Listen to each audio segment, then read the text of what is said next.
Okay, I selected for you three specific questions from my next quiz or practice test that you'll have to accomplish by yourself. But let's discuss together these three different questions on three different slides. I start with question one. What do you need to change ownership of a shared database? Select two.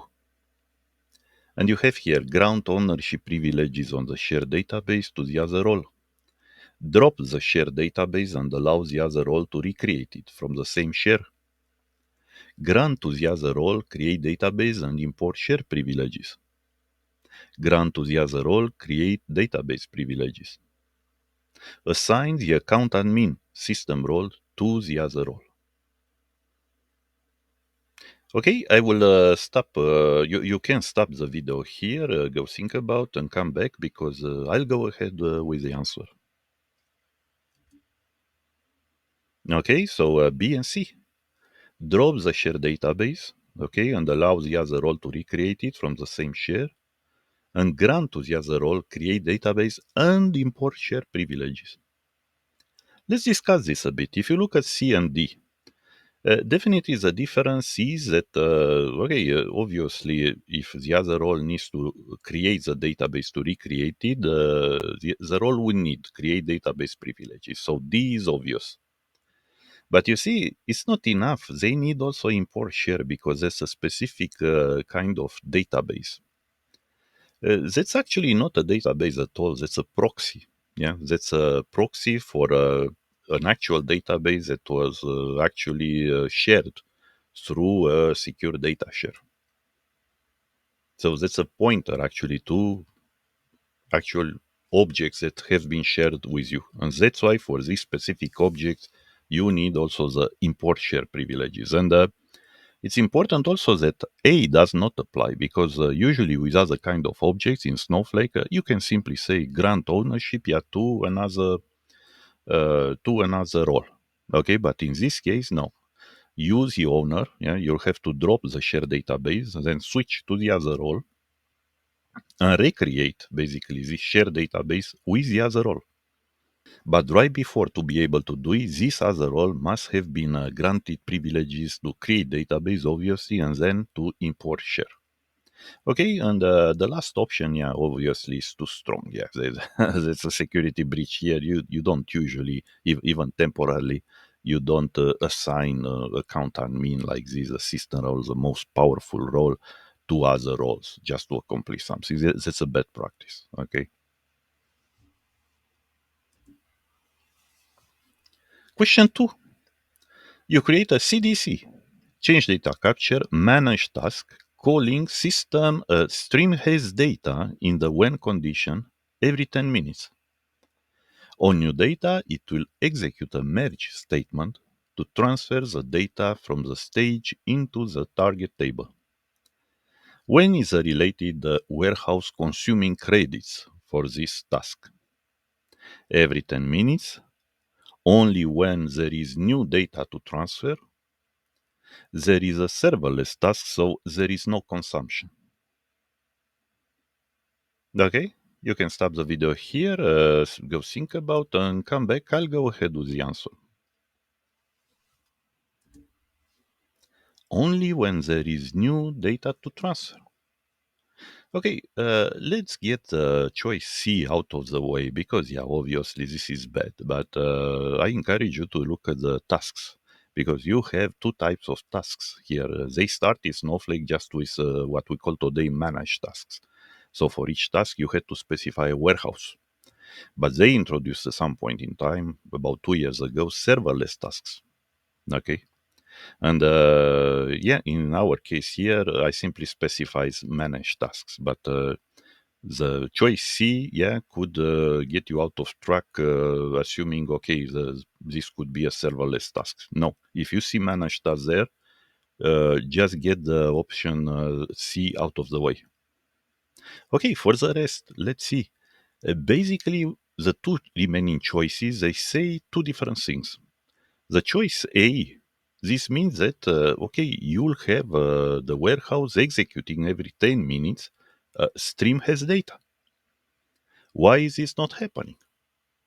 Well, it's not happening because this particular function will not need data from the database. No, this will not go to the database. Doesn't need to. This is just a metadatabase query, and in this case, usually the service is provided by the cloud services. You don't need the warehouse to wake up to execute this particular statement. So remember this, there are a bunch of other statements like this show, for instance, yeah. When they are only metadata only, they don't need a warehouse.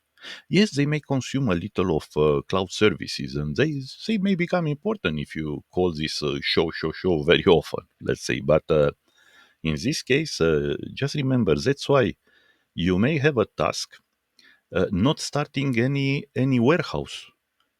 If you introduce a condition with a specific statement there that does not require a warehouse.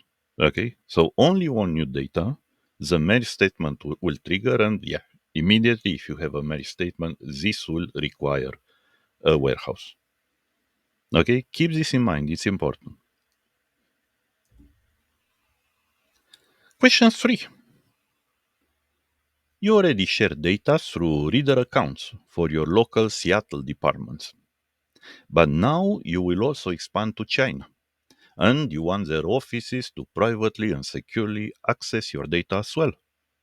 They should pay for their own consumption and opt in only to the selected services they want. According to Snowflake best practices, what should you do?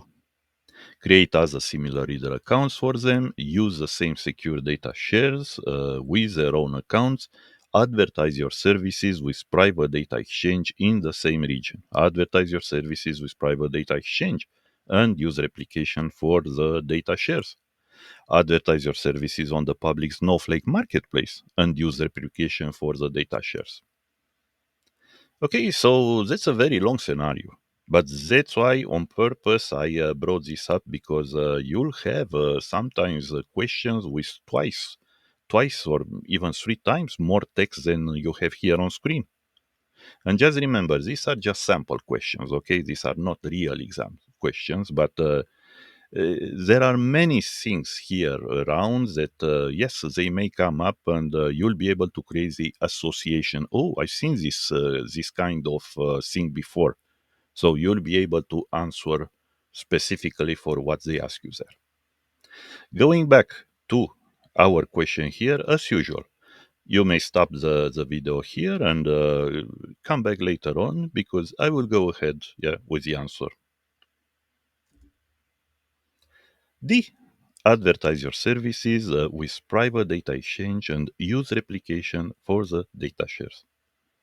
Let's see why. Yeah, let's see why. Because there is a trap in almost every choice here. When I say create other similar reader accounts, okay, because we already have reader accounts, why is this not good? So first of all, look for keywords in the question. Yeah, they also want to expand to China. They should pay for their own consumption. Okay, this is a keyword. In a reader account, you share a part of your own provider account to people with no Snowflake accounts. Yeah. But in this case, they will be consumers of their own account. So the reader account will not apply. Okay. So we got this out of the way. Okay. Yeah, you see here also the main difference in several places is the region replication. Why do we need replication? And you see there at point C, advertise your services in the same region. Well, this is not possible because you see here, when you see something global like this, your company is in Seattle and the departments are here, but they will expand to China. That's definitely a different region. They may have a different provider as well, I don't know, but that's a different region. And each time you have data exchange, data share with a different region, you have to use replication. Okay. So when the replication word come up, think about this. Do I need replication? Yes. If you share data between different regions or different providers, You need replication, and usually this is not available in the lower editions. Yeah, you have to come up with a higher edition. Okay, so that's why point C doesn't apply here. You see, that's why point B is not complete because you cannot simply share data with something that is in a different region. You have to replicate the data. Okay, and look, the difference between D and E is the fact that E is too much. Data exchange is a private data share through listings. Snowflake Marketplace is public data share through listings, but you don't need to make this public. That's why data exchange is here. Data exchange is basically Snowflake Marketplace, but just for your private partners, clients, and so on. Okay, so this is it for me, guys. Yes, try next the practice test or the quiz I came up with, and let me know what you think.